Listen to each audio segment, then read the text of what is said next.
역사행 떠나는 토리샘 박상용입니다. 자, 오늘은 제가 청와대를 가려고 그러는데요. 청와대는요, 경복궁 뒤편에 있거든요. 그래서 경복궁의 후원 역할을 했던 건데, 청와대 그 자리가 원래 왕기와 관련이 있는 곳입니다. 고려시대 때로 거슬러 올라갑니다. 고려시대 때 수도가 개경이었잖아요.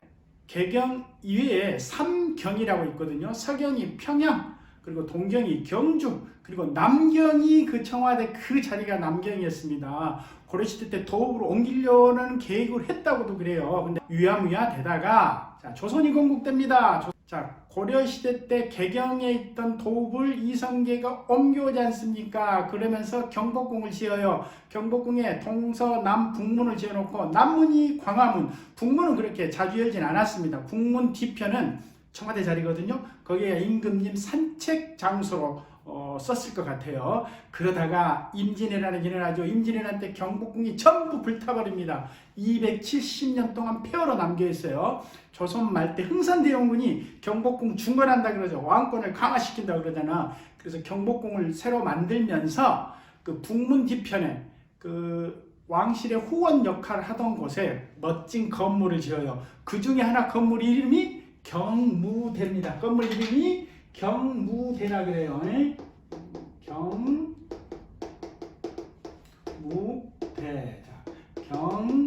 경무대라 그런다고요. 여기에서는 어떤 일이 있냐면 왕실에서 권농, 그래 농사를 장려하는 행사를 할지 과거 시험장으로도 활용했어요. 그런데 흥선대원군 때 만들어 놓고 조선은 곧 일본한테 패망하지 않습니까? 일본의 식민지가 되지 않습니까? 일본이 들어와 가지고 궁궐 해체 작업에 들어갑니다. 궁궐에서 상업 전시 같은 걸 하고 궁궐에 있던 건물을 다른 지역, 창덕궁에서 불탄 건물이 있다 그러면 경복궁에서 뜯어 옮겨가 버리고 어떤 건물은 세자가 있던 건물은 일본으로 옮겨가기까지 해버려요. 철저하게 경복궁을 훼손시킵니다. 그리고 경복궁을 가로막는 거대한 건물을 짓는데 그게 조선 총독부입니다.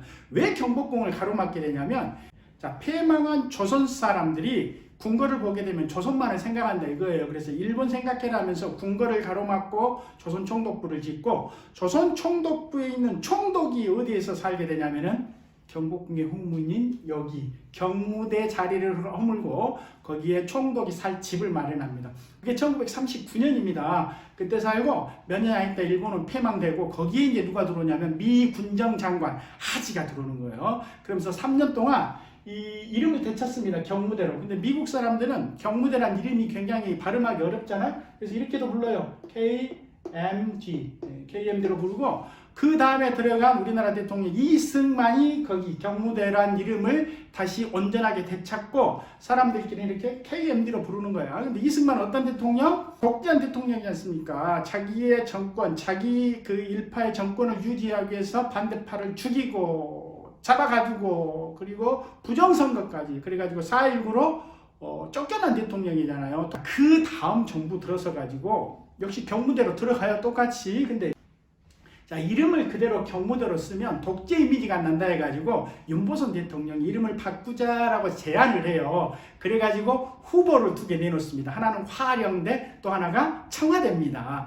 자, 청와대는 기회 잘 읽었어요. 근데 화령대는 좀 생소하잖아. 화령대는 원래 조선이 세워지면서 이성계가 명나라에 이름을 제출했던 이름이 화령하고 조선이었습니다. 화령이란 말이 이성계가 태어난 지역, 영흥지역의 이름이거든요. 어쨌든 화령대하고 청와대 중에 윤보선이 청와대를 들어요. 왜냐하면 사람은 자기가 아는 것과 경험한 범위 내에서 생각을 하거든요.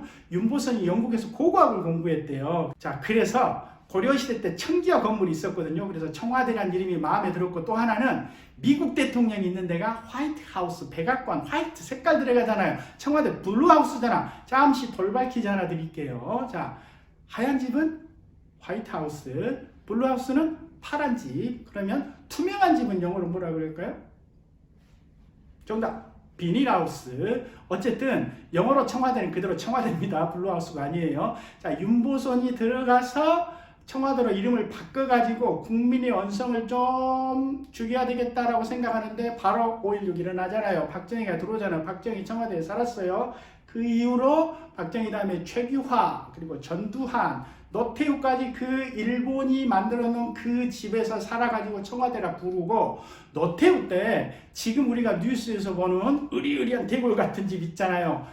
자, 파란기와 15만 개를 지었다 그래요. 궁궐 모양으로 지었습니다. 그 청와대가 노태우 정부 때 생깁니다. 이후에 김영삼, 김대중, 노무현, 그리고 이명박, 최순실은 아니었죠. 편집 없이 바로 갑니다. 문재인 대통령까지 그 청와대에 살게 됩니다. 자, 청와대는 신청만 하면 갈 수 있어요. 근데 굉장히 복잡해요. 그래서 간단하게 가는 방법. 혹시 광주에 사시면 여기 전화번호 보이죠? 이 전화에다 전화를 하면 광주에 사신 분은 제가 모셔다가 청와대까지 바로 도착해서 안내하고, 제가 역사회까지 곁들여가지고 광주까지 모시고 오는 프로그램이 항상 준비되어 있습니다. 띠링띠링 전화 주세요.